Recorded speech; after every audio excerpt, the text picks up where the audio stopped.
আপনি রাস্তায় কোনো ছাগল শুয়ে আছে, কুকুর শুয়ে আছে, আপনি তাকে লাফিয়ে চলে যাবেন, আপনার পুণ্য ক্ষয় হয়ে যাবে বাবা, আপনার পুণ্য ক্ষয় হয়ে যাবে। রাধে রাধে। তাই কোনো পশু পাখি কীট পতঙ্গ কাউকে লাফ দিয়ে পেরোতে নেই। আপনি তাকে সরিয়ে পেরোতে পারবেন, আপনি তাকে জাগিয়ে পেরোতে পারবেন, কিন্তু তাকে পেরিয়ে লাফ দিয়ে ডিঙে যাওয়া যাবে না। আপনি যত পুণ্য করেছেন জীবনে একটু করে কমে যাবে বাবা। আর যদি রেগে গিয়ে কাউকে লাথি মারেন, রেগে যদি কাউকে লাথি মারেন, তাহলে লাথি একবার মারলে আপনি জীবনে যত পুণ্য সঞ্চয় করেছেন মুহূর্তের মধ্যে সব শেষ।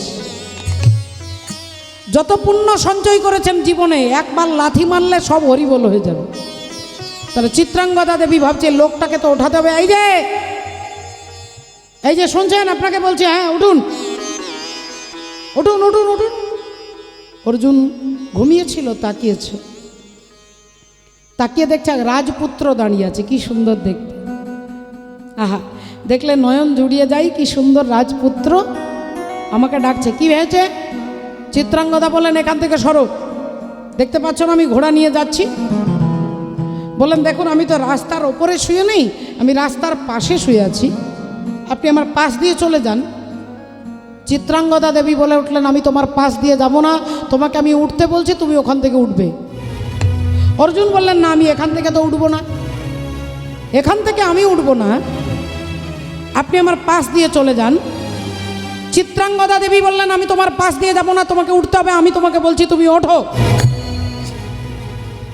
আর অর্জুন বললেন আমি এখান থেকে উঠবো না। চিত্রাঙ্গদা রেগে গিয়ে বলে উঠলেন তোমাকে হাতে ধরে টেনে আমি রাস্তা থেকে ছুঁড়ে ফেলে দিতে পারি। অর্জুন বললেন আচ্ছা, এত ক্ষমতা আপনার? তুমি একটা সামান্য বাচ্চা ছেলে, তুমি রাজপুত্র, আর তুমি আমাকে ছুঁড়ে ফেলে দেবো, তোমার এত ক্ষমতা? তা বেশ ঠিক আছে, তাহলে তুমি আমাকে ছুঁড়ে ফেলে দাও। আর যেই চিত্রাঙ্গদা অর্জুনের হাতে ধরে টান দিতে যাবে, অর্জুন উল্টো দিক থেকে টানটা দিয়েছে। অর্জুন উল্টো দিক থেকে টানটা যেই দিয়েছে, চিত্রাঙ্গদা অর্জুনের পায়ে পড়েছে, একবারে হুমড়ি খেয়ে পায়ে পড়ে গেছে। আর যেই চিত্রাঙ্গদা পড়লো, ওমা, তার মাথার মুকুটটা আগে খুলে পড়ল। আর মাথার মুকুটটা যখন খুলে পড়ল, পিঠ ভর্তি চুল একবারে খুলে গেল, এক রাশি একগুচ্ছ চুল পিঠের মধ্যে। অর্জুন দেখে লজ্জা পেয়ে গেলেন, চিত্রাঙ্গদা দেবী একটু বিব্রত হয়ে গেলেন। অর্জুন ভাবছে তাহলে যাকে আমি রাজপুত্র ভেবেছি, এ তো রাজপুত্র নয়, এ তো রাজকুমারী। চিত্রাঙ্গদা বললেন কে তুমি? তোমার সাহস দেখে আমি অবাক হয়ে যাচ্ছি, তুমি কে? অর্জুন বললেন আগে আপনি বলুন, আপনি কে? আমি হলাম চিত্রভানু রাজার কন্যা, আমার নাম চিত্রাঙ্গদা। অর্জুনও বললেন আমি হলাম তৃতীয় পাণ্ডব অর্জুন। যেই বলেছে অর্জুন, অমনি চিত্রাঙ্গদা দেবীর কি আনন্দ, সঙ্গে সঙ্গে হাসতে হাসতে বলছে আপনি সেই অর্জুন, আপনি সেই অর্জুন যার নাম আমি ছোটবেলা থেকে শুনছি। আমার মায়ের মুখে, আমার জেঠিমার মুখে, আমার ঠাকুমা দিদিমার মুখে, আমি সকলের মুখে আপনার নাম ছোটবেলা থেকে শুনছি। আপনি কি সেই অর্জুন? অর্জুন বললেন আপনি কি শুনেছেন আমি বলতে পারবো না, তবে আমি তৃতীয় পাণ্ডব অর্জুন। আমাকে বাদ দিয়ে আর অনেক অর্জুন থাকতে পারে, অর্জুন অনেকের নাম হতে পারে। আপনি কোন অর্জুনের কথা বলছেন আমি তো জানি না, তবে আমি তৃতীয় পাণ্ডব অর্জুন। যেই বলেছে চিত্রাঙ্গদা দেবী বললেন হ্যাঁ আমি আপনার নামই শুনেছি, আর যেদিন থেকে আপনার নাম শুনেছি সেদিন থেকে মনে মনে আপনাকেই আমি স্বামীর আসনে বসিয়েছি। মনে মনে আপনাকে স্বামীর আসনে বসিয়েছি। মিলন রাতি ডুব দিয়েছে চাঁদের সাগরে, মিলন রাতি ডুব দিয়েছে চাঁদের সাগরে।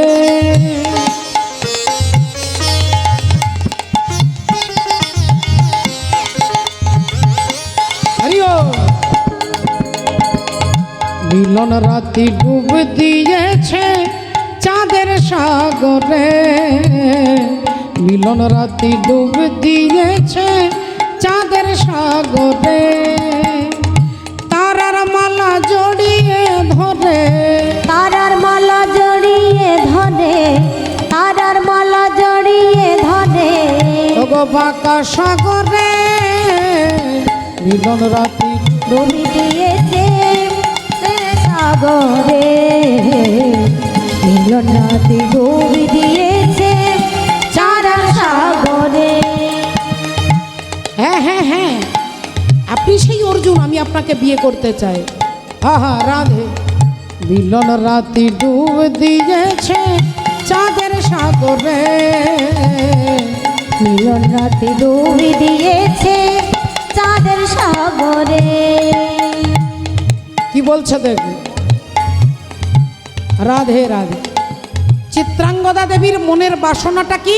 আমি ছোটবেলা থেকে আপনার কথা চিন্তা করতে করতে আমি ভেবে নিয়েছি আপনাকে ছাড়া কাউকে বিয়ে করব না, আপনাকে ছাড়ার কাউকে বিয়ে করব না। মধুর রাতি মিলনে ছায়া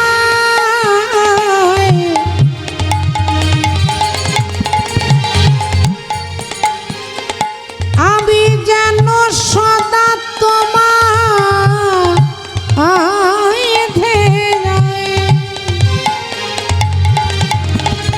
মিলনাতি মধুর ছায়ায় সদাই যেন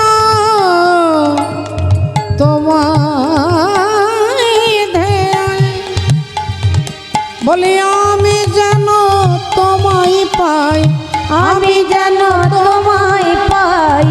বাসনা মনে মিলন রাতি ডুব দিয়েছে চাঁদের সাগরে, মিলন রাতি ডুব দিয়েছে চাঁদের সাগরে, মিলন রাতি ডুব দিয়েছে চাঁদের সাগরে। ভক্তমণ্ডলী, ভক্তিমতী মায়েরা, চিত্রাঙ্গদা দেবী হাত জোড় করে অর্জুনকে প্রণাম করে বলছেন, যেদিন থেকে আপনার নাম শুনেছি আমি আপনাকেই স্বামীর আসনে বসিয়েছি, তাই আপনি আমাকে গ্রহণ করুন। আজ থেকে আমি আপনার বাগদত্তা, আপনার স্ত্রী। অর্জুন বললেন, বেশ, তাহলে গান্ধর্ব মতে তোমার সঙ্গে আমার বিয়ে হলো। ভাবলেন এখনও বাকি আছে 8 মাস সময় বাকি আছে 12 বছর হতে। এই 8 মাস অর্জুন কি করলেন? চিত্রাঙ্গদা দেবীকে বিবাহ করলেন। ধীরে ধীরে দিন দেখতে দেখতে পেরিয়ে যায়, 1 মাস, 2 মাস, 4 মাস, 5 মাস পেরিয়ে গেছে। অর্জুন ভাবলেন আর মাত্র কয়েকটা মাস বাকি আছে, 12 বছর হলে আমি দাদা যুধিষ্ঠির কাছে চলে যাব, আমি মা কুন্তী দেবীর কাছে চলে যাব। এই ভাবনা ভাবতে ভাবতে দেখতে দেখতে আর কয়েকটা মাস পেরিয়ে গেল। অর্জুন ভাবলেন আগামীকাল সকালবেলায় চিত্রাঙ্গদাকে রেখে আমি চলে যাব আমার দাদার কাছে, আমি চলে যাব আমার মায়ের কাছে। রাত্রিবেলায় চিত্রাঙ্গদা ছুটে আসছে স্বামীকে একটা আনন্দের সংবাদ দেবে, তিনি মা হতে চলেছে, তার গর্ভের সন্তান রয়েছে, তিনি মা হতে চলেছেন। এই আনন্দের সংবাদটা শুনলে অর্জুন খুশি হবে, অর্জুন আনন্দ পাবে, আমার স্বামী খুব আনন্দ পাবে যে তিনি বাবা হতে চলেছে। এই আনন্দের সংবাদটা দেবে চিত্রাঙ্গদা আসছে। আর অমনি অর্জুন তার হাতে ধরে বললেন, চিত্রাঙ্গদা, আজকে একটা কথা তোমার সঙ্গে আমার আছে। বলুন স্বামী, আমিও তো আপনাকে একটা কথা বলবার জন্য এসেছি। অর্জুন বললেন, বলো, তোমার কথা আগে বলো। চিত্রাঙ্গদা দেবী বললেন, না, আগে আপনি বলুন, তারপরে আমি বলবো। অর্জুন বললেন, আমি বলবো, তবে তোমার মাথার সিঁদুরে হাত দিয়ে প্রতিজ্ঞা করতে হবে। চিত্রাঙ্গদা ভাবছে স্বামী আবার এমন কি বলবে। তা বেশ, ঠিক আছে, আমি এই মাথার সিঁদুরে হাত দিলাম, বলুন কি বলতে হবে। অর্জুন বললেন, আগামীকাল সকালবেলায় চিরকালের মতো তোমাকে ছেড়ে আমি চলে যাব। ও গো স্বামী গো,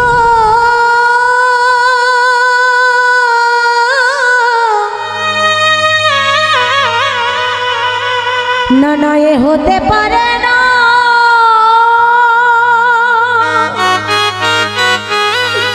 এ হতে পারে না স্বামী, না না এ হতে পারে না, হতে পারে না স্বামী, আপনি আমাকে ছেড়ে চলে যাবেন। অর্জুন বললেন, তুমি মাথার সিঁদুরে হাত দিয়ে প্রতিজ্ঞা করেছো আমি যা চাইব তোমাকে তাই দিতে হবে, নইলে তোমাকে বিধবা হতে হবে। না স্বামী না,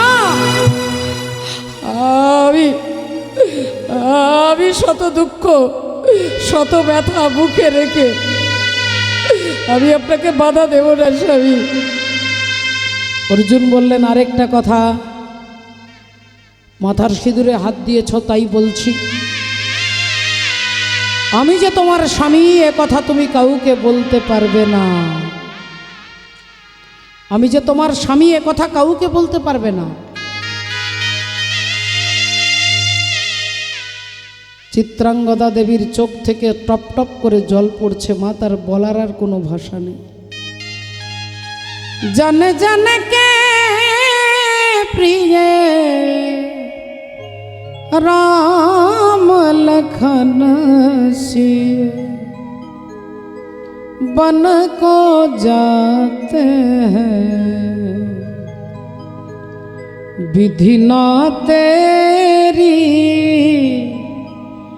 लेख किसी का समझ नाते हैं। जन जन के प्रिय राम लखन सिए बन को जाते हैं। রাতের অন্ধকার যেই ধীরে ধীরে কমতে লাগলো, অর্জুন ভোরবেলায় উঠে চিত্রাঙ্গদাকে ফেলে হাঁটতে হাঁটতে চলে যাচ্ছেন। চিত্রাঙ্গদা দেবী তিনি বলতেই পারলেন না যে তার গর্ভের সন্তান, তিনি মা হতে চলেছে কথা তিনি আর বলতে। অর্জুন তাকে ছেড়ে চলে গেলেন।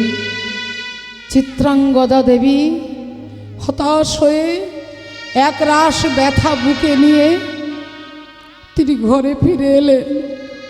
দরজা বন্ধ করে কাঁদছে। তিনি বলতেও পারবে না যে আমার স্বামী অর্জুন,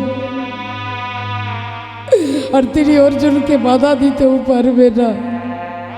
তার ইচ্ছে ছিল আত্মহত্যা করবে, ইচ্ছে ছিল আত্মহত্যা করবে, কিন্তু আত্মহত্যা করতে পারছে না। গর্ভের সন্তান আছে, এই বাচ্চা ছেলেটার কথা মনে করে মা আত্মহত্যাও করতে পারছে না। দিনে দিনে গর্ভের সন্তান ধীরে ধীরে বড় হতে লাগলো। দেখতে দেখতে 10 মাস 10 দিন পরে সেই সন্তান জন্ম নিল, যার নাম হলো অর্জুন পুত্র বব্রুবাহন। ছেলেটার নাম হলো বব্রুবাহন। সূর্যের মতো যার প্রকাশ, সূর্যের মতো যার জ্যোতি, সেই বব্রুবাহন জন্ম নিল মা। যখন খুব ছোট্ট ছিল তখন আলাদা কথা, ছেলে যখন একটু একটু করে কথা বলতে শিখেছে, 2-3 বছর বয়স, তখন মায়ের আঁচলটা ধরে বলে, মা, মা গো, আমার বাবা কোথায়? বলো না মা, আমার বাবা কোথায়? আমি আমার বাবাকে দেখতে চাই। আমার বন্ধুদের সবার বাবা আছে, তাহলে আমার কেন বাবা নেই? বলো না মা, বলো না। মা কি করে বলবে বাবা? মাঝে সিঁদুরে হাত দিয়ে প্রতিজ্ঞা করেছে, তাই মা তো বলতে পারবে না। ছেলে যেমন যেমন বড় হয় তত বেশি জোর দিয়ে মাকে জিজ্ঞাসা করে, মা, আমার বন্ধুদের 2 হাত আমার 2 হাত, তার 2 পা আমার 2 পা, তার মাথা আমার মাথা, তাহলে তার বাবা আছে কেন, আমার বাবা নেই? অসহায় মা, অভাগিনী মা কি করবে? ছেলেকে একটা নাড়ু, একটা বাতাসা হাতে দিলে ছেলে ভুলে যায়। ছেলেকে কোলে নিয়ে কখনো বাইরে বেরিয়ে যায়, ছেলে ভুলে যায়। প্রতিদিন জিজ্ঞাসা করে আমার বাবা কোথায়, আর প্রতিদিন মা একটা না একটা ছলনা করে। কিন্তু ছেলে যখন বড় হয়ে গেছে, মাকে জিজ্ঞাসা করছে, বলো মা, বলো, বলো মা, আমার বাবা কোথায়? মা শুধু কাঁদছে, বলো না মোরে কাঁদাইছ কেন, করিছ কেন ছলনা? আর বলো না মোরে কাঁদাইছ কেন, করেছ এত ছলনা? বলো না মোরে কাঁদাইছ কেন, করিছ কেন ছলনা? আর বলো না মোরে কাঁদাইছ কেন, করেছ এত ছলনা? আমি অনেক কেঁদেছি আর কাঁদিতে পারি না। আমি অনেক কেঁদেছি আর কাঁদিতে পারি না। ওগো ব্যথা দিয়ে কেন চলে যাও, দেখা কি মরে দেবে না? আর বলো না মনে কাঁদাইছ কেন, করেছ এত ছলনা? বলো না মনে কাঁদাইছ কেন, করেছ এত ছলনা? ভক্তাধীন ভগবান, ভক্তের ভগবান। আপনারা যে এত রাত্রিতে কারোর কোমরে, কারোর হাঁটুতে, কারোর ঘাড়ে যন্ত্রণা, কেউ সংসারের চাপে সারাদিন কাজ করেছেন, ঘুম পাচ্ছে, কিন্তু তথাপিও ভগবানের নামের জন্য আপনারা জেগে আছেন। এর মূল্য কিন্তু এই 2 টাকার চৈতালি চট্টরাজ ইনি দিতে পারবে না বাবা। আপনাদের অনুরাগের মূল্য আমি জীবনেও দিতে পারবো না, কিন্তু আপনাদের অনুরাগের মূল্য যিনি দেবেন সেই পরমাত্মা ভগবানের মুখোমুখি আপনারা বসে আছেন। ভক্তির মূল্য কোনো মানুষ দিতে পারে না বাবা, ভক্তির মূল্য দেবেন ভগবান, তিনি ভক্তাধীন। আপনাদের কাছে একটা সত্যিকারের ঘটনা বলবো। উত্তর ভারতে একজন ভদ্রলোক, গ্রামের সহজ সরল মানুষ, লেখাপড়া কিছুই জানে না, নিজের নামটাও সই করতে জানে না। গোটা গ্রামের লোক তাকে ভোলা বলে ডাকে। তার কাজ হচ্ছে নৌকো চালানো, নৌকো চালায়, সারাদিন নৌকো চালায়। সন্ধেবেলায় পাশেই একটা রঘুনাথের মন্দির, সেই মন্দিরে গিয়ে মন্দির দরজাটা ধরে ভগবান রামচন্দ্রের দিকে তাকিয়ে থাকে। আরতি হলো, ভোগ লাগানো হলো, যখন স্বয়ং দিয়ে পর্দাটা বন্ধ করে দেয়, ভোলা তখন মনের দুঃখে আবার বাড়ি ফিরে আসে। আবার পরের দিন ঝড় হোক, জল হোক, বজ্রপাত হোক, তাকে কেউ আটকাতে পারবে না, তিনি রঘুনাথের মন্দির যাবে। আর তার আরেকটা বিশেষ চরিত্র ছিল, তাকে যদি কেউ জিজ্ঞাসা করত, ও ভোলা দাদা তোমার ঘরে কি রান্না হয়েছে গো, সে সঙ্গে সঙ্গে এক গালে হেসে বলতেন, আমি কিছু জানি না, রঘুনাথজি জানি। হ্যাঁ গো তোমার মেয়ে আছে, মেয়েটার বিয়ে দেবে না, আমি কিছু জানি না, রঘুনাথজি জানে। তা হ্যাঁ গো দাদা শরীর কেমন আছে, আমি কিছু জানি না, রঘুনাথজি জানে। কথায় কথায় রঘুনাথজি জানে, সব কথাতে রঘুনাথজি জানে, ভগবান জানে, ভগবান জানে। গ্রামের লোক তাকে আদর করে নাম দিয়ে দিয়েছে ভোলা। সেই ভোলার একটা ছেলে, একটা মেয়ে। ছেলে বাবাকে বলছে, বাবা বোনের তো বিয়ে দিতে হবে, তা বোনের বিয়ে দিতে গেলে তো টাকা পয়সা লাগবে। আমাদের গ্রামে একজন মহাজন আছে, তুমি এক কাজ করো বাবা, ওই মহাজনের কাছে কিছু টাকা ধার নিয়ে এসো, তারপরে আমরা বাপ বেটা মিলে খেটে সুদ সমেত টাকাটা ফেরত দিয়ে দেব। এখন ভোলা মহাজনের কাছে গেলেন, আর মহাজনের কাছে রাধে রাধে। ভক্তমণ্ডলী, ভক্তিমতী মায়েরা, সত্যযুগ, ত্রেতাযুগ, দাপর যুগের ঘটনা নয়, আজ থেকে 70-75 বছর আগেকার ঘটনা। 70-75 বছর আগেকার ঘটনা। আমি যা বলছি আপনারা মিলিয়ে নেবার জন্য বৃন্দাবনে গিয়ে যাবেন। বৃন্দাবনে গিয়ে যে কোনো পুরনো ব্রজবাসীকে জিজ্ঞাসা করবেন, যেখানে জজ সাহেব বলে কোনো ভক্ত আছে? কোথায় ছিল গো? আপনাকে সবাই জজ সাহেবের কথা বলে দেবে। আমি যদি বানিয়ে বলছি, ইউটিউব সার্চ করে দেখবেন, জজ সাহেব, ভক্ত জজ সাহেব বলবেন। কেন হলো এ কথাটা আপনারা, তার জন্য আমি আপনাদের গোড়া থেকে বলতে শুরু করেছি। মহাজনের কাছে 700 টাকা ধার নিয়ে ভোলা এলেন, মেয়ের বিয়ে হয়ে গেল। মেয়ের বিয়ে দিয়ে দিলেন। বাপ বেটা দুজনে মিলে সারা দিন পরিশ্রম করে সুদ সমেত টাকাটাকে ছেলে বাবার হাতে দিয়ে বলছে, বাবা এটা মহাজনকে দিয়ে এসো, যাও। এখন মহাজনের টাকাটা হাতে নিয়ে রঘুনাথজির মন্দিরে এসে বলছেন, রঘুনাথ তোমার কৃপায় আমি মহাজনের কাছে এই টাকাটা ধার নিয়েছিলাম, সুদ সমেত আমি ফেরত দিতে যাচ্ছি। এই বলে পায়ে ছুঁয়ে প্রণাম করে আর টাকাটা মহাজনের কাছে দিতে এসেছে। মহাজন অমনি গুনে দেখলেন 1 টাকাও কম নেই, সুদ সমেত পুরো টাকাটা দিয়েছে। বললেন, এখানে কাগজটা, এই কাগজে লেখ সুদ সমেত সব টাকা ফেরত পাইলাম, তুই নিজে এখানে সইটা করে দে।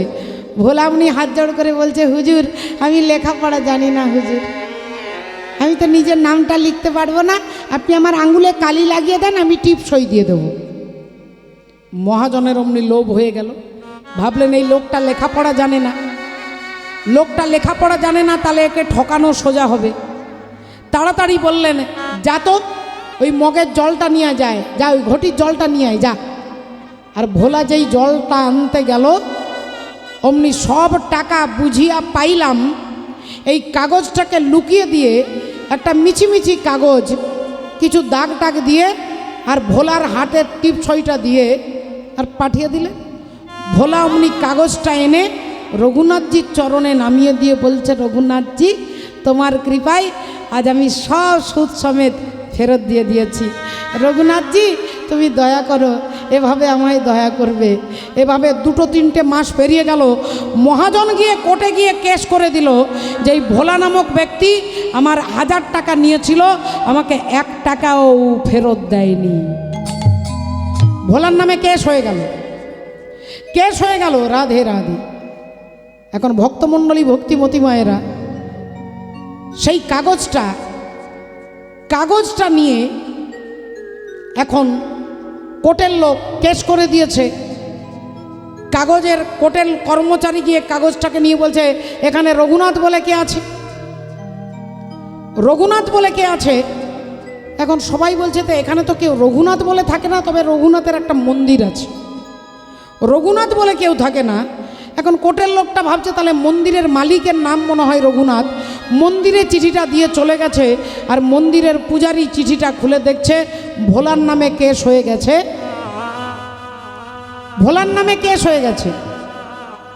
রাধে রাধে। সাক্ষী কাকে রেখেছে না? রঘুনাথকে সাক্ষী রেখেছে। কারণ কোর্টের জজ সাহেব কাঠগোড়ায় ভোলাকে দাঁড় করিয়ে বলছে, তুমি কি ওর কাছে টাকা দান নিয়েছো? আগে হ্যাঁ হুজুর। কত টাকা নিয়েছো? 700 টাকা হুজুর। তাহলে সুদ সমেত 1000 টাকা হয়, তুমি দাওনি কেন? আগে হুজুর আমি 1 টাকাও কম দিইনি হুজুর, আমি ওনাকে টাকা দিয়েছি হুজুর। ও বলছে তুমি দাওনি? আগে হুজুর উনি মিথ্যে কথা বলছে। আচ্ছা, আর তুমি সত্যবাদী হরিশ্চন্দ্র, তুমি সত্যি বলছো? আগে হুজুর আমি মিথ্যে বলি না। কি করে বিশ্বাস করব? কেউ কি দাঁড়িয়ে বলে যে আমি মিথ্যে বলছি? তুমি যে মিথ্যে বলছো না তার প্রমাণ কি? তুমি যে ওকে টাকাটা দিয়েছো, সেইখানে তুমি যখন টাকাটা ওকে দাও তোমার সঙ্গে কেউ ছিল? আগে না হুজুর কেউ ছিল না। আগে হুজুর একজন ছিল। কে ছিল? বলে রঘুনাথ। রঘুনাথের বাড়ি কোথায়? আগে হুজুর যেখানে রঘুনাথ থাকে সেখানে আমি থাকি, যেখানে আমি থাকি সেখানে রঘুনাথ থাকে। জজ সাহেব ভাবছে তাহলে রঘুনাথ বলে ভদ্রলোকের কাছে এই লোকটা ওকে টাকা দিয়েছে, রঘুনাথের নামে সমন জারি হয়ে গেছে সাক্ষী। তার রঘুনাথের মন্দিরে চিঠিটা দিয়ে চলে গেছে, আর মন্দিরের পূজারী চিঠিটা খুলে দেখছে রঘুনাথজির নামে সমন জারি হয়ে গেছে, সাক্ষী দিতে হবে রঘুনাথকে। তাই পূজারী কেঁদে কেঁদে ভগবানকে বলছে, ঠাকুর আজ পর্যন্ত তোমার মন্দিরে বেলপাতা, তুলসী পাতা, ফল মূল, মিষ্টি মিষ্টান্ন ভক্তরা তোমাকে এনে দেয়, কিন্তু আজ পর্যন্ত ইতিহাসে প্রমাণ যে তোমার নামে সাক্ষী সমন জারি হয়েছে। এ জগতে কারোর মা আছে, কারোর বাবা আছে, কারোর দাদা দিদি আছে, কিন্তু ভোলার তুমি ছাড়া কেউ নাই ঠাকুর। ওই ভোলার তুমি ছাড়া কেউ নাই। তাই ভোলাকে নির্দোষী প্রমাণ করতে গেলে তোমাকে সাক্ষী হয়ে যেতে হবে। তাই আমি তোমার কাছে অনুরোধ করে বলছি, ঠাকুর তুমি ভক্তের মর্যাদা রক্ষা করো, তুমি ভোলার হয়ে সাক্ষী দিতে চলো। পূজারী কেঁদে কেঁদে কোটের কাগজটা রামচন্দ্রের চরণের কাছে রেখে দিয়ে মন্দিরের দরজা বন্ধ করে দিয়ে চলে গেছে। পরের দিন স্নান টান করিয়ে ভোগ লাগিয়ে দিয়েছে। এদিকে ভোলা চলে গেছে কোর্টে, আদালতে চলে গেছে। জজ সাহেব বললেন, এর সাক্ষীকে ডাকো, রঘুনাথ দিকে ডাকো। এখন কোর্টের একটা লোক বাইরে বেরিয়ে বলছে, রঘুনাথজি হাজির হো, রঘুনাথজি হাজির হো। যেই তিনবার বলেছে অমনি ভিড়ের মাঝখান থেকে একজন ভদ্রলোক উঠেছে, তার চুলগুলো কিছু সাদা, কিছু পাকা, কিছু কাঁচা, কিছু পাকা চুল। একটা পাঞ্জাবি পরেছে, ধুতি পাঞ্জাবি, মুখে রয়েছে পান, হাতে একটা লাঠি, সুন্দর তেল দিয়ে চুলগুলো আঁচড়ানো, মিষ্টি গন্ধ উঠছে। আপনি রঘুনাথ? বললেন হ্যাঁ, আসুন, এদিকে আসুন। ভগবান গিয়ে একবারে সোজা কাঠগোড়ায় দাঁড়িয়ে গেলেন। জজ সাহেব চেয়ারে বসে বলে উঠলেন, আপনি রঘুনাথ? আগে হ্যাঁ হুজুর। ইনি এনার কাছে টাকা নিয়েছিল? আগে হ্যাঁ হুজুর। শোধ করেছিল? আগে হ্যাঁ হুজুর। জজ সাহেব বললেন, তুমি যে সত্যি বলছো তার প্রমাণটা কি? তোমাকে তো টাকা ঘুষ দিয়ে তোমাকে মিথ্যে বলানোর জন্য সাক্ষী হয়ে নিয়ে এসেছে, তুমিও তো মিথ্যে কথা বলতে পারো। ভগবান বললেন, দেখুন আমি মিথ্যে কথা বলছি না, এর প্রমাণ আমি আপনাকে দিতে পারি। কি প্রমাণ? বলেন যে এই মহাজনকে আপনি আদালতে রাখুন, আর মহাজনের বাড়ির অফিসে দুজন কোর্টের কর্মচারীকে পাঠান। ওই কর্মচারীরা গিয়ে দেখবে 113 নম্বর একটা ডায়েরি আছে লাল রঙের, 113 নম্বর ডায়েরির 36 নম্বর পৃষ্ঠাতে একটা কাগজ আছে, যে কাগজে লেখা আছে সমস্ত টাকা বুঝিয়া পাইলাম। জজ সাহেব বললেন, এই মহাজনকে ছাড়বে না, মহাজন এখানে থাকবে। দুজন কর্মচারীকে পাঠালো মহাজনের বাড়ি। 113 নম্বর একটা ডায়েরিটা এনে জজ সাহেবের হাতে দিলেন। 36 নম্বর পৃষ্ঠাটা খুলেই দেখছে একটা কাগজে লেখা আছে সমস্ত টাকা বুঝিয়া পাইলাম। জজ সাহেব অমনি বিচার করে দিলেন, ভোলা তুমি নির্দোষী, তুমি সত্যি সত্যি এর টাকা শোধ দিয়েছ, ইনি মিথ্যে কথা বলছে, তাই একে জেলখানায় বন্দি করো। মহাজনকে কারাগারে বন্দি করে দিলেন। জজ সাহেব নিজের কাজ শেষ করে অফিস ঘরে বসেছে, কোটটাকে খুলে চেয়ারের ওপরে রেখে জজ সাহেব বসেছে। এমন সময় ভোলা পেরিয়ে যাচ্ছে। জজ সাহেব ডাকলেন, না এইদিকে শোন, এদিকে শোন। আগে হুজুর। হ্যাঁ রে, রঘুনাথজি কে? রঘুনাথজি থাকে কোথায়? আগে হুজুর যেখানে আমি থাকি। না তুই থাকিস কোথায়? যে ঘটনাটা আপনাদেরকে বলছি এটা দক্ষিণ ভারতের, জায়গাটার নাম হচ্ছে বিল্লুপুরম। দক্ষিণ ভারত, বিল্লুপুরম। বলেন রঘুনাথকে? মন্দিরের পূজারী? আগে না হুজুর। মন্দিরে প্রতিদিন আসে ফুল নিয়ে? আগে না হুজুর। তাহলে মন্দির কি তার টাকাতে হয়েছে? আগে না হুজুর। সে কি মন্দিরের জন্য কোনো সাহায্য করেছে? আগে না হুজুর। তাহলে কি সে মন্দির ঝাড়ু দেয়? আগে না হুজুর। তাহলে রঘুনাথ কে? ভোলা হাত জোড় করে জজ সাহেবকে বলছে, হুজুর রঘুনাথ হচ্ছে মন্দিরের সিংহাসনে যিনি দাঁড়িয়ে থাকে সেই ভগবান শ্রী রামচন্দ্র রঘুনাথ। এ কথা যেই বলেছে বাগো, জজ সাহেবের সারা অঙ্গ যেন শিহরিত হয়ে উঠল, চোখগুলো দিয়ে দরদর করে জল পড়তে লাগলো, কাঁপছে সর্বঙ্গ। মুহূর্তের মধ্যে জজ সাহেব সমস্ত যা কিছু ছিল সব খুলে ফেলে একটা সামান্য পোশাক পরে ছুটতে ছুটতে ঘর বাড়ি অফিস আদালত সব পরিত্যাগ করে আর বৃন্দাবনের উদ্দেশ্যে তিনি ছুটলেন। বৃন্দাবনের মন্দিরে মন্দিরে গিয়ে ভগবানের নাম শোনে, হাততালি দিয়ে নাম করে আর কৃষ্ণ কৃষ্ণ বলে কাঁদে। হাজার হাজার ভক্ত দেখেছে। 70, 72, 75 বছর আগেকার ঘটনা। প্রতিদিন যে কোনো একটা মন্দিরে গিয়ে দাঁড়িয়ে থাকতেন, তিনি কোনোদিন বসতেন না। একজন ভক্ত জিজ্ঞাসা করেছিলেন, যেহেতু জানে জজ সাহেব, বললেন, প্রভুজি আপনি মন্দিরে এসে দাঁড়িয়ে থাকেন কেন? এত তো জায়গা আছে, আপনি বসতে পারেন না? তিনি কোনোদিন কাউকে কখনো উত্তর দেননি। একজন যখন হাত জোড় করে বলছেন, আজকে আপনাকে বলতে হবে আপনি দাঁড়িয়ে থাকেন কেন, ঘন্টার পর ঘন্টা দাঁড়িয়ে থাকেন, এত জায়গা থাকতে আপনি বসেন না কেন? সেদিন জজ সাহেব বলেছিলেন যে আমি বসি না কেন জানো ভাই? বলে, আমি ছিলাম দক্ষিণ ভারতের বল্লীপুরম একটা গ্রামের একটা ছোট্ট আদালতের জজ সাহেব। আমি ছিলাম চেয়ারে বসে, আর অনন্ত কোটি ব্রহ্মাণ্ডের যিনি জজ সাহেব, যার আদালতে একদিন সবাইকে যেতে হয়, রাষ্ট্রপতিকে যেতে হবে, প্রধানমন্ত্রীকে যেতে হবে, মুখ্যমন্ত্রীকে যেতে হবে, ধনী দরিদ্রকে যেতে হবে, পণ্ডিত মূর্খকে যেতে হবে, যার আদালতে সবাইকে যেতে হবে, সেই ভগবান আমার আদালতের কাঠগড়ায় এসে দাঁড়িয়েছিল, আর আমি অহংকারের চেয়ারে বসেছিলাম। সেদিন ভগবান দাঁড়িয়েছিল, আমি বসেছিলাম। তাই আমি প্রতিজ্ঞা করেছি যে যখন যখন তোমার মন্দিরে তোমার কাছে এসে তোমার কাছে আমি আসব, আমি তোমার চরণে দাঁড়াইয়ে থাকব।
তাহলে দেখুন বাবা ঠাকুর, সেই জজ সাহেব বৃন্দাবনের প্রতিটি মন্দিরে মন্দিরে দাঁড়িয়ে আরতি দর্শন করতেন, তিনি বসতেন না। এবং জীবনের শেষকাল পর্যন্ত তিনি বৃন্দাবনেই ছিলেন। তাই যে কোনো ব্রজবাসীকে জিজ্ঞাসা করবেন যে জজ সাহেব বলে এখানে কোনো ভক্ত ছিলেন?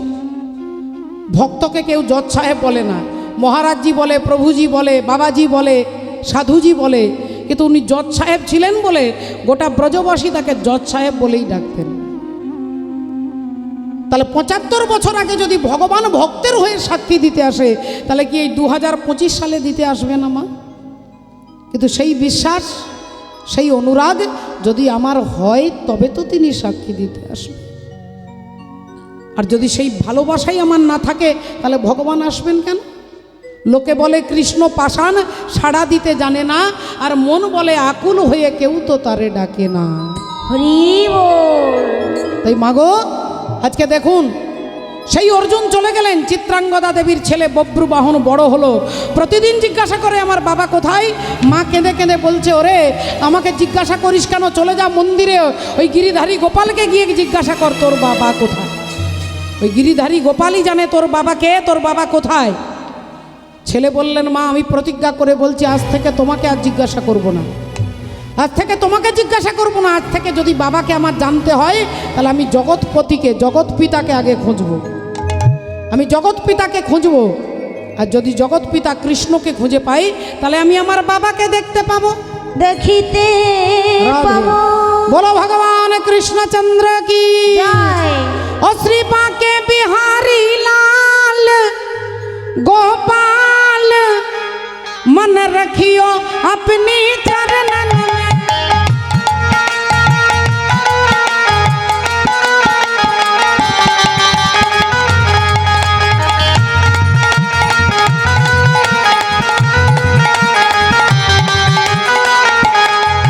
मन रखियो अपनी चरणन में, रखियो श्री वृंदावन में।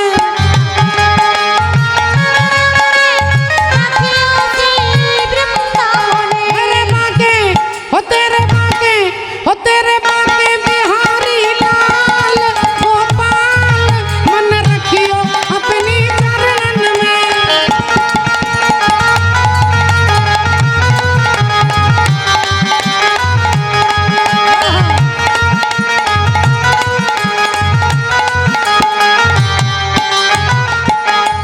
तेरे शीश पे मुकुट विराज रहा,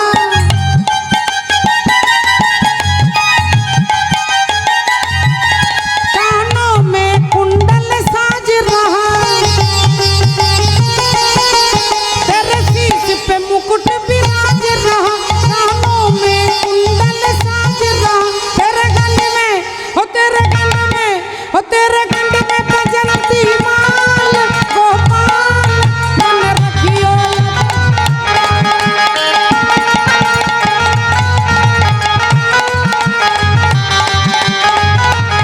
हो तेरे माँ के बिहारी लाल गोपाल, मन रखियो अपनी चरणन में। मन रखियो अपनी बोलो बांके बिहारी लाल की, जय बोलो गिरिधारी गोपाल की, जय बोलो राधा रानी की। জয়। আসুন দেখুন, আজকে সেই বব্রু বাহন সেদিন থেকে প্রতিজ্ঞা করলো আমি ভগবানকে খুঁজবো, ভগবানকে খুঁজে পেলে আমি আমার বাবাকে খুঁজে পাবো। সেই বব্রু বাহন বড় হয়েছে, আর বড় হয়ে তিনি রাজা হয়েছে, মণিপুর রাজ্যের রাজা বব্রু বাহন। আর সেই রাজ্যের ওপর দিয়ে যুধিষ্ঠির অশ্বমেধ যজ্ঞের ঘোড়াটা যাচ্ছিল, আর আজকে সেই ঘোড়াটা ধরে তার মায়ের কাছে নিয়ে আসছে। মা, চিত্রাঙ্গদা দেবী বেরিয়েছে। কিরে বাবা, এই দেখো মা, অশ্বমেধ যজ্ঞের ঘোড়া ধরেছি। খুব ভালো করেছিস বাবা, খুব ভালো করেছিস, তুই আমার বীর পুত্র, তুই আমার বীর পুত্র, তাই অশ্বমেধ যজ্ঞের ঘোড়া ধরেছিস। কিন্তু হ্যাঁ রে বাবা, অশ্বমেধ যজ্ঞটা করছে কে? বললেন মা, যারা করছে তাদেরও নাম লেখা আছে, একটা তামার পাতাতে লেখা আছে। ঘোড়ার গলার মধ্যে একটা সুতো, আর সুতো দিয়ে তামার পাতাটা বাঁধা আছে, আর সেই তামার পাত্রে লেখা আছে যারা যজ্ঞ করছে তাদের নাম। তা দেখতো বাবা, কারা যজ্ঞ করছে? বব্রু বাহন অমনি তামার পাত্রটা হাতে ধরে দেখছেন, প্রথমেই বলছেন যিনি যজ্ঞ করছেন, প্রথমেই লেখা আছে ধর্মপুত্র যুধিষ্ঠির। তারপর না তারপরে লেখা আছে পবনপুত্র ভীম। তারপর না তারপর লেখা আছে গান্ডীবধারী তৃতীয় পাণ্ডব অর্জুন। যেই বলেছে অর্জুন, চমকে উঠেছেন, থমকে উঠেছেন, কাঁপতে কাঁপতে বলছেন চিত্রাঙ্গদা দেবী করে, ওরে পুত্র মোর, তুই ঘোড়াটাকে ছেড়ে দে বাবা, তুই ঘোড়াটাকে ছেড়ে দে, ছেড়ে দে বাবা, ছেড়ে দে, ছেড়ে দে। কারণ তুই যদি না ছেড়ে দিস, আমার স্বামী আমাকে ছেড়ে চলে গেছে, আর তুইও যদি চলে যাস তাহলে আমি কাকে নিয়ে থাকবো বাবা। তাই এই ঘোড়াটা তুই ছেড়ে দে বাবা, ছেড়ে দে। ছেলে বললেন মা, ঘোড়াটা ধরবো না ছাড়বো সেটা পরের কথা, আগে তুমি আমাকে বলো মা, আমি যুধিষ্ঠির নাম বললাম তুমি চুপ করে শুনলে, আমি ভীমের নাম বললাম তুমি চুপ করে শুনলে, আমি অর্জুনের নাম বলতেই তুমি চমকে উঠলে কেন? আমি অর্জুনের নাম বলতেই তুমি কেঁপে উঠলে কেন? তুমি চমকে উঠলে কেন? তুমি খমকে গেলে কেন? সত্যি করে বলো মা, অর্জুনকে বলো মা, বলো অর্জুনের সঙ্গে তোমার কি পরিচয়? তুমি কি করে অর্জুনকে চিনলে? বলো মা, বলো। আজকে যদি তুমি চুপ থাকো, তোমার পায়ে মাথা ঢুকে আমি আত্মহত্যা করব। মা চিৎকার করে বলে উঠলেন, ওরে বব্রু, আমি তোর বাবার কথা বলতে পারবো না বাবা, আমি তোর বাবার কথা বলতে পারবো না। ছেলে বললেন, মা এ তো আমি কে? যেই বলেছে কে, না আমি তো চুরি করে খাইনি। ঠাকুর ঘরে কে, না আমি তো কলা খাইনি।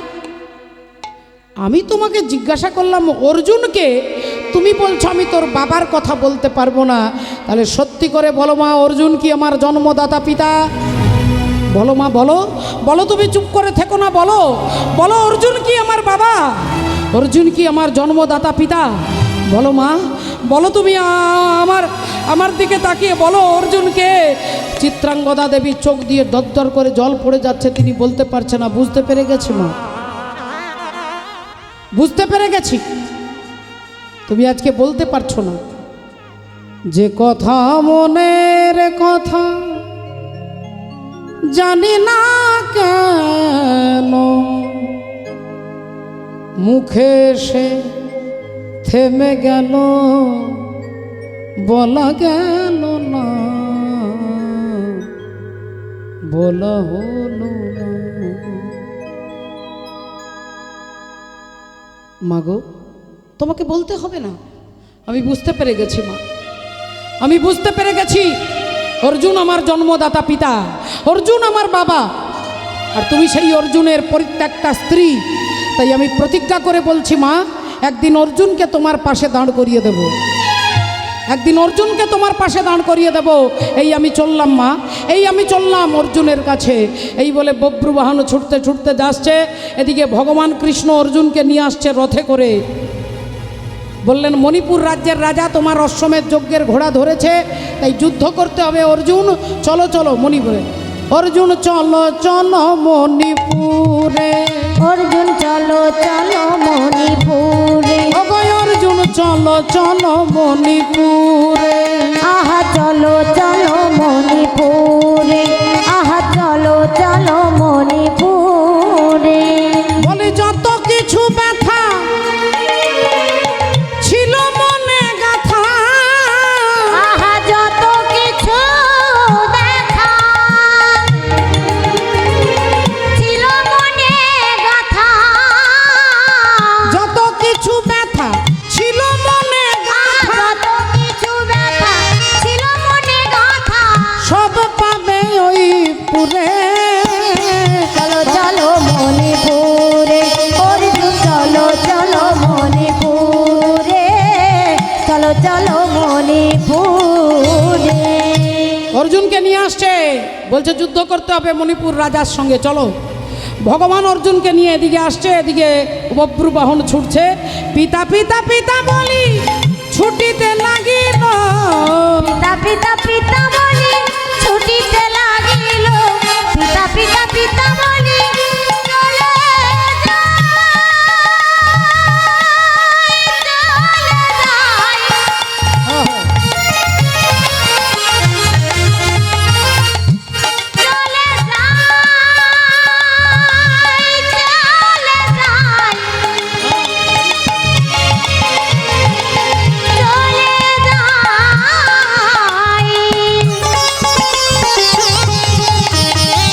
আজ পিতা পিতা পিতা বলি ছুটিতে লাগিল, পিতা পিতা বলি ছুটিতে লাগিল, আরে অর্জুনের সম্মুখেতে আসিয়া দাঁড়ালো, অর্জুনের সম্মুখেতে আসিয়া দাঁড়ালো, অর্জুনের সম্মুখেতে আসিয়া দাঁড়ালো। ভক্তমণ্ডলী ভক্তিবতী মায়েরা, বব্রুবাহন এদিকে আসছে, অর্জুন এদিকে আসছে ভগবান কৃষ্ণের সঙ্গে। অর্জুনের রথটা থেমে গেছে। বব্রুবাহন এসে অর্জুনের পা দুটো ধরে বলছে বাবা, বাবা গো, এই দেখো বাবা, আমি তোমার ছেলে, আমি তোমার ছেলে বাবা, আমি অনেক দিন তোমাকে খুঁজেছি বাবা, অনেক দিনই খুঁজেছি তোমাকে, আমি খুঁজেছি কিন্তু খুঁজে পাইনি বাবা। অর্জুন ছেলেটার দিকে তাকিয়ে চোখগুলো ছলছল করে উঠল। অর্জুনের হৃদয়টা আনন্দে ভরে যাচ্ছে। আমাকে বাবা বলে ডাকছে, আমাকে বাবা বলবার মতো কেউ নেই, আমার কোনো ছেলে বেঁচে নেই, এই ছেলেটা আমাকে বাবা বলছে, আমার কি ভালো লাগছে। একটা বার তাকে বুকে জড়িয়ে ধরি। যেই অর্জুন জড়িয়ে ধরতে যাবে, ভগবান বলে উঠলেন অর্জুন। ভগবান চিন্তা করলেন এখনই তো পিতা পুত্রের মিলনটা করিয়ে দিলে হবে না, অর্জুনের অহংকারটাকে চূর্ণ করতে হবে। মা গঙ্গার অভিশাপটাকে সত্য করতে হবে। তাই ভগবান বলে উঠলেন, অর্জুন, যাকে তুমি জড়িয়ে ধরতে চাইছো ও তোমার ছেলে নয়, ওটা চালাকি, ও তোমার শত্রু। তোমার অশ্বমেধ যজ্ঞের ঘোড়াও ধরেছে, তাই তোমার সঙ্গে তার যুদ্ধের সম্পর্ক। তুমি যুদ্ধ ছেড়ে দিয়ে তাকে জড়িয়ে ধরতে যাচ্ছ, এটা কীরকম নিয়ম করছো তুমি? অর্জুন আবার হাতটা সরিয়ে নিলেন। বব্রুবাহন বললেন, বাবা একবার আমাকে বুকে জড়িয়ে ধরো বাবা, একবার মাথাটা আমি তোমার বুকে রাখতে চাই বাবা, একবার মাথাটা তোমার বুকে রাখতে চাই। অর্জুন আবার দুর্বল হয়ে যাচ্ছে। কি সুন্দর ছেলেটা, আহা, দেখলে বুকটা জড়িয়ে যায়। কি সুন্দর আমাকে বাবা বলে ডাকছে, আমি আর নিজেকে ধরে রাখতে পারছি না। একটাবার মনে হচ্ছে তাকে একটাবার আলিঙ্গনবদ্ধ করি, একবার জড়িয়ে ধরে তার মাথায় হাত বুলিয়ে কপালে চুমু খাই। অর্জুন মনে করছে ভগবান অন্তর্যামী। তিনি বলে উঠলেন, অর্জুন, তুমি বুঝতে পারছো না, ও তোমাকে বাবা বলে তোমাকে দুর্বল করতে চাইছে। তুমি দুর্বল হয়ে গেলে যুদ্ধে হেরে যাবে, আর হেরে গেলে গোটা রাজ্যটা তার হয়ে যাবে। তাই চালাকি করে তোমাকে বাবা বলে ডাকছে, এটা তার যুদ্ধের টেকনিক, নীতি। তাই আমি বলছি তুমি ওকে ধিক্কার জানাও অর্জুন, ওকে ধিক্কার জানাও। অর্জুন সঙ্গে সঙ্গে বলে উঠলেন, এই ছেলে, আমাকে বাবা বলে ডাকবি না, খবরদার। আমি তোর বাবা নই, তুই আমার শত্রু, আমি তোর শত্রু। খবরদার বলছি, আমাকে বাবা বলে ডাকবি না। বাবা, আমি বাবাকে বাবা বলবো না তো কি বলবো? তুমি আমাকে শিখিয়ে দাও। তুমি আমার বাবা, তুমি আমার জন্মদাতা। না, আমি তোর বাবা নই। আমার মনে হচ্ছে তোর মা কোনো অসতী নারী, তোর মা কোনো কুলোটা নারী, তোর মা হচ্ছে অপবিত্রা নারী। যেই বলেছেন অমনি সঙ্গে সঙ্গে বব্রুবাহন বলে উঠলেন, অর্জুন, তুমি আমার মাকে অপবিত্রা বলেছ, তুমি আমার মাকে কুলোটা বলেছ। এতক্ষণ আমি তোমার পায়ে ধরে অনেক কেঁদেছি, আর নয়। এবার আমি প্রতিজ্ঞা করে বলছি, যে মুখ দিয়ে তুমি আমার মাকে অসতী বলেছ, তোমার মুন্ড থেকে ধড়টাকে আমি বিচ্ছিন্ন করে দেব। তোমার মুন্ড থেকে ধড়টা আমি বিচ্ছিন্ন করে দেব। অর্জুন বললেন, তোর এত সাহস? ডাল টিপলে দুধ বেরোবে বলে কিনা বাচ্চা ছেলে, নাকি আমার মুন্ডচ্ছেদন করবে? তোর এত ক্ষমতা? তাহলে দেখি। তুই জানিস না আমি তৃতীয় পাণ্ডব অর্জুন, আমার কত ক্ষমতা তুই জানিস না। বব্রুবাহন বললেন, তাহলে আজকে পরীক্ষা হয়ে যাক, দেখি আজ কার ক্ষমতা। বব্রুবাহন সঙ্গে সঙ্গে তীরটা ছুঁড়ে দিয়েছে, আর যেই তীর ছুঁড়ে দিয়েছে অর্জুন সেটা আটকে দিয়েছে। এবার অর্জুন একটা বাণ মেরেছে, বব্রুবাহন একবার বব্রুবাহন আটকে দিচ্ছে, একবার অর্জুন আটকে দিচ্ছে। ঘন্টার পর ঘন্টার পিতা পুত্রের যুদ্ধ চলছে, কেউ কারো ক্ষতি করতে পারছে না, কেউ কাউকে মারতে পারছে না। অর্জুন ভাবছে, একটা বাচ্চা ছেলের সঙ্গে আমি পারছি না, একটা সামান্য বাচ্চা ছেলে, তার সঙ্গে আমি পারছি না। আর বব্রুবাহন ভাবছে যে আমার মাকে অসতী বলেছে, আমি তাকে মারতে পারছি না, আমি তাকে মারতে পারছি না। তাহলে এর কারণটা কি? বব্রুবাহন চিন্তা করছে, কোনো কুল কিনারা খুঁজে পাচ্ছে না। কেন? কারণটা কি? আর এমন সময় বব্রুবাহনের পেছনে এসে দাঁড়িয়েছেন কে? গঙ্গে গঙ্গে মা গঙ্গে, গঙ্গে গঙ্গে মা গঙ্গে, গঙ্গে গঙ্গে মা গঙ্গে, গঙ্গে গঙ্গে মা গঙ্গে, মা গঙ্গে গঙ্গে মা গঙ্গে, গঙ্গে গঙ্গে মা গঙ্গে। হে মা সুরেশ্বরী গঙ্গে, মা হে মা সুরেশ্বরী গঙ্গে, মা হে মা সুরেশ্বরী গঙ্গে।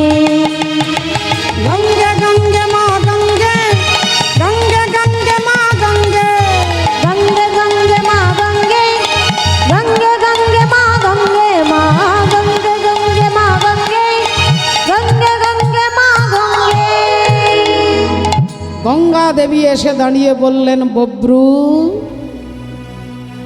তোমার বাবা অর্জুনকে আমি অভিশাপ দিয়েছি, একদিন ছেলের হাতে তুমি মারা যাবে। কিন্তু তুমি চেষ্টা করেও তাকে মারতে পারছো না। তো কেন পারছো না? কারণ তুমি যে তীরগুলো ছুঁড়ছো সেই তীরে অর্জুনের মৃত্যু হবে না। আমি মা গঙ্গা, আমি পতিত পাবনী গঙ্গা একটা বাণ হয়ে তোমার হাতে ধরা দেব, আর ওই বাণ দিয়ে অর্জুনের মুন্ডটাকে ছেদন তুমি করবে। তাই যতক্ষণ আমি বাণ হয়ে তোমার হাতে ধরা না দেব তুমি অর্জুনকে মারতে পারবে না। এই বলে গঙ্গা দেবী একটা বাণ হয়ে বব্রুবাহনের হাতে ধরা দিলেন, আর বব্রুবাহন অমনি তীরটাকে নিয়ে অর্জুনের মস্তকটাকে লক্ষ্য করে ছুঁড়ে দিলে।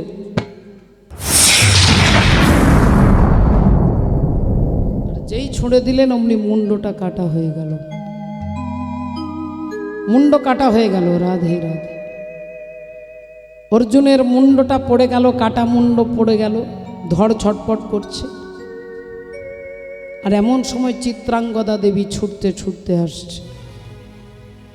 চিত্রাঙ্গদা দেবী ছুটতে ছুটতে আসছে, চিৎকার করতে করতে বলছে, ওরে বব্রু, এ তুই কি করলি বাবা? এ তুই কি করলি? তুই আমার স্বামীকে মেরে ফেললি, তুই আমার স্বামীকে মেরে ফেললি।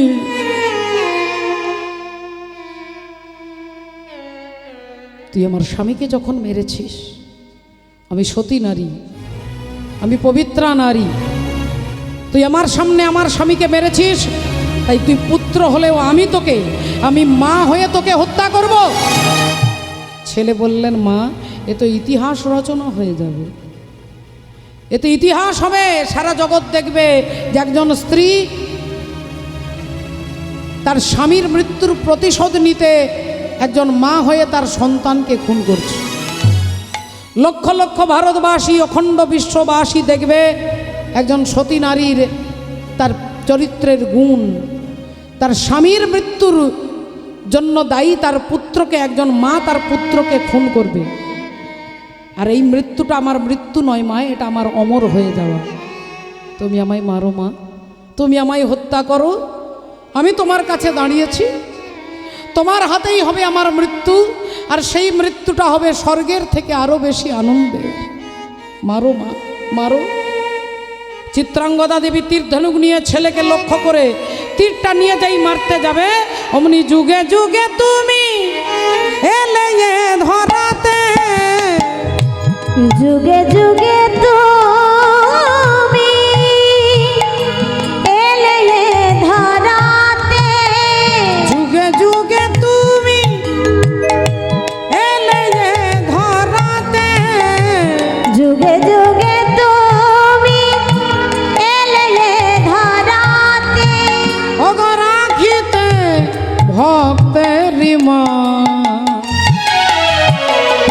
রাখিতে ভক্তের মা, যুগে যুগে তুমি এলে এ ধরাতে, রাখিতে ভক্তের মান, রাখিতে ভক্তের মান। সে যে ভক্ত বড় ভালোবাসে, ভক্ত বড় ভালোবাসে, দেখো ভক্ত বড় ভালোবাসে, ভক্ত বড় ভালোবাসে, তাই ভক্ত ডাকলে কাছে আসে, ভক্ত বড় ভালোবাসে, ভক্ত ডাকলে কাছে আসে, ভক্ত বড় ভালোবাসে, ভক্ত ডাকলে কাছে আসে, ভক্ত ডাকলে কাছে আসে, ভক্ত বড় ভালোবাসে, ভক্ত ডাকলে কাছে আসে, ভক্ত বড় ভালোবাসে। ভগবান দাঁড়িয়ে বললেন, চিত্রাঙ্গদা, এতে তোমার পুত্রের কোনো দোষ নেই। মা গঙ্গার অভিশাপ ছিল যে অর্জুন তার ছেলের হাতেই মরবে, তাই তুমি তোমার পুত্রকে ক্ষমা করে দাও। কিন্তু কিন্তু আমার স্বামী তো চিরকালের মতো চলে গেল, আমার স্বামী তো চলে গেল। ভগবান বললেন, চিত্রাঙ্গদা, তুমি একজন সতী নারী, পবিত্রা রমণী, তাই তোমার মর্যাদা রক্ষা করবার জন্য আমি অর্জুনকে বাঁচিয়ে দেব। যাও বব্রু বাহন, পাতালে চলে যাও, পাতালে আছে উলুপি নাগ, সেই তার মাথার মণিটা এনে আমার হাতে দাও, আমি তোমার বাবাকে বাঁচিয়ে দেব। যাও। বব্রু বাহন ছুটতে ছুটতে যাচ্ছে, ছুটিতে ছুটিতে বব্রু ছুটে যাই,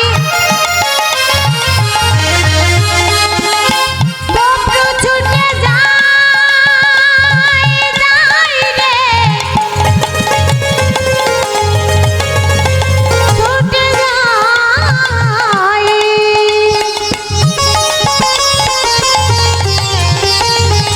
ছুটিতে ছুটিতে বব্রু পাতালেতে গেল, ছুটিতে ছুটিতে বব্রু পাতালেতে গেল, উলুপির মাথার মণি মাগিয়া লইল, উলুপির মাথার মণি মাগিয়া লইল, উলুপির মাথার মণি মাগিয়া লইল। উলুপি নাগের মাথার মণি এনে যেই ভগবানের হাতে দিলেন, ভগবানের অর্জুনের মুন্ড আর ধড়টাকে একত্রিত করে দিলেন, আর একত্রিত করে যেই মণিটা ছুঁয়ে দিল, বলে যেমন ছিল তেমনি হলো, যেমন ছিল তেমনি হলো, যেমন ছিল তেমনি হলো, যেমন ছিল তেমনি হলো, যে মরাই অর্জুন বেঁচে উঠিল, যেমন ছিল তেমনি হলো, মরাই অর্জুন বেঁচে উঠিল, যেমন ছিল তেমনি হলো, মরা অর্জুন বেঁচে। হরি হরি হরি হরি বলো, মরাই অর্জুন বেঁচে উঠিল, হরি হরি হরি বলো, মরাই অর্জুন বেঁচে। ওগো যেমনি ছিল তেমনি হলো, যেমন ছিল তেমনি হলো, উলুপির মাথার মণি মাগিয়া লইল, উলুপির মাথার মণি মাগিয়া লইল। আর যেই অর্জুন বেঁচে উঠেছেন অমনি একবার চারিদিকে তাকিয়ে দেখছে। ভগবান বললেন, অর্জুন, মা গঙ্গা দেবী তোমাকে অভিশাপ দিয়েছিল, তোমার অহংকার হয়েছিল যে গঙ্গার অভিশাপকে আমি মিথ্যে করে দিয়েছি, আমার কোনো ছেলে বেঁচে নেই, তাই বব্রুবাহনকে তুমি বুঝতেই পারোনি সে কখন তোমার স্ত্রী চিত্রাঙ্গদা দেবীর গর্ভে জন্ম নিয়েছে, যে কথা তুমি জানো না। আজকে আমি পরিচয় করে দিচ্ছি, ওই বব্রুবাহনই তোমার পুত্র, আর এই চিত্রাঙ্গদা তোমার স্ত্রী। এতক্ষণ তোমার পিতা পুত্রের মিলন আমি হতে দিইনি, কারণ অহংকার চূর্ণ হোক এটা আমি চাই। আমি দর্পহারি মধুসূদন, জগতে কারোর দর্প আমি রাখি না, তাই তোমার দর্পটা চূর্ণ করা একান্ত প্রয়োজন ছিল বলে এতক্ষণ আমি মিলন হতে দিইনি। যাও অর্জুন, তোমার ছেলেকে তুমি বুকে জড়িয়ে ধরো। অর্জুন গিয়ে বব্রুবাহনকে বুকে জড়িয়ে ধরলেন। বাবু, একদিকে ভগবান, একদিকে স্ত্রী, মাঝখানে অর্জুন। চরণ ধরিতে দিও গো আমারে, নিও না নিও না সরায়ে, জীবন মরণ সুখ দুঃখ দিয়ে বক্ষে ধরিব জড়ায়ে, চরণ ধরিতে স্খলিত শিথিল কামনার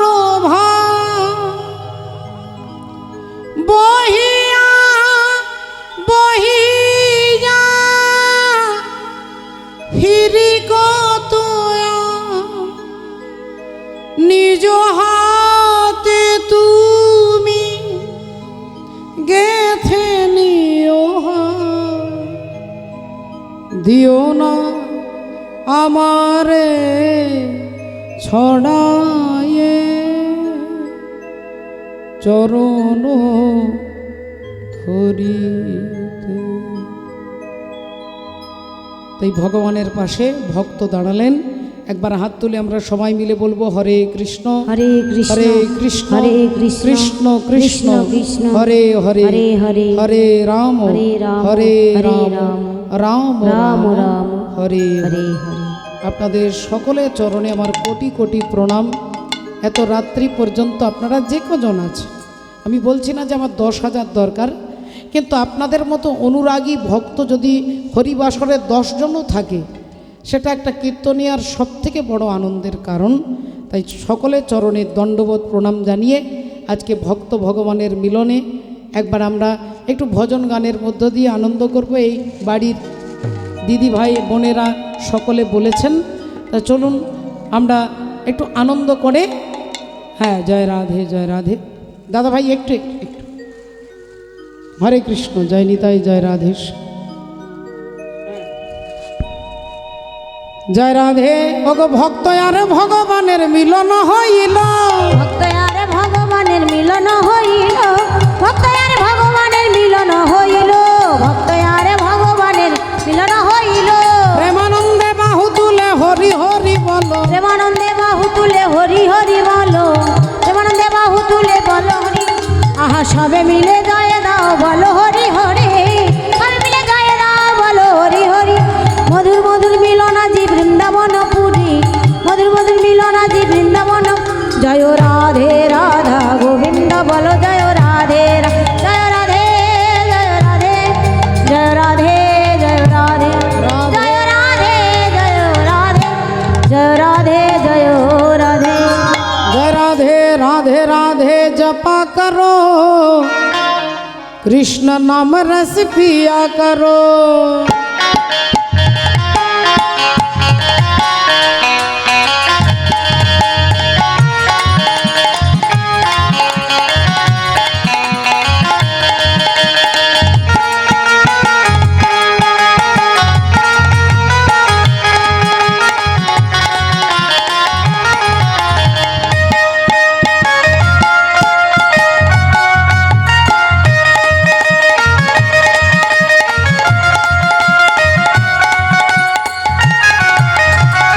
राधे राधे राधे राधा राधे राधे जपा करो, कृष्ण नाम रस पिया करो। राधे राधा जपा करो, कृष्ण नाम रस पिया करो।